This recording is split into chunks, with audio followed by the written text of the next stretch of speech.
I'm Paul Perkins with the check of your ag weather. Thunderstorms developing this afternoon become more widespread as they track east through tonight. Storms could be severe this late afternoon through midnight with hail the size of ping pong balls and wind gusts over 60. There is a slight risk of level 2 of 5 for severe storms for locations along and east of the line from Lincoln to Hebron and Beloit. A higher enhanced risk, a level 3 of 5, covers eastern Kansas.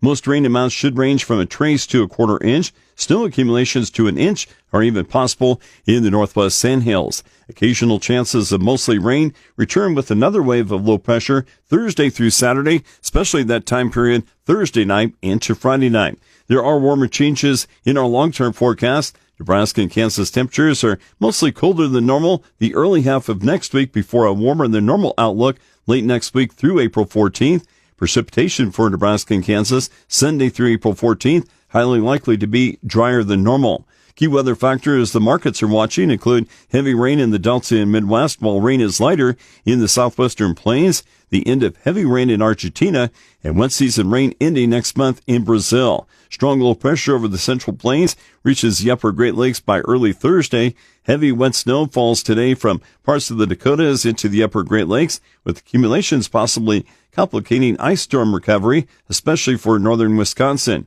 Across the south central U.S., hazards include high winds, an elevated fire threat, and blowing dust. Along the storm's trailing cold front, locally severe thunderstorms develop this late day across portions of the central and southern plains. Across the mid-south and lower Midwest, rain and thunderstorms develop by midweek and persist for several days, leading to a significant risk of flooding.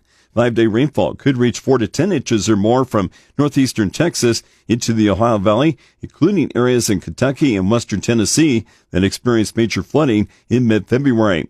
After another mid to late week storm clears the U.S., next week is mostly drier. Next week, temperatures rise in the west and fall in the east before milder air eventually takes over most of the U.S., but it may take until after next week in some of the east.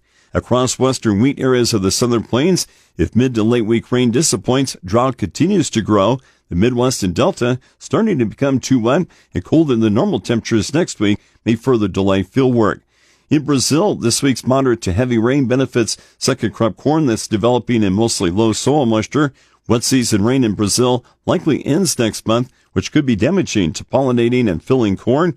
Argentina's mostly dry weather this week helps with crop maturing and harvest. Colder air later this week could produce areas of frost across southern Argentina. With the check of your ag weather, I'm Paul Perkins.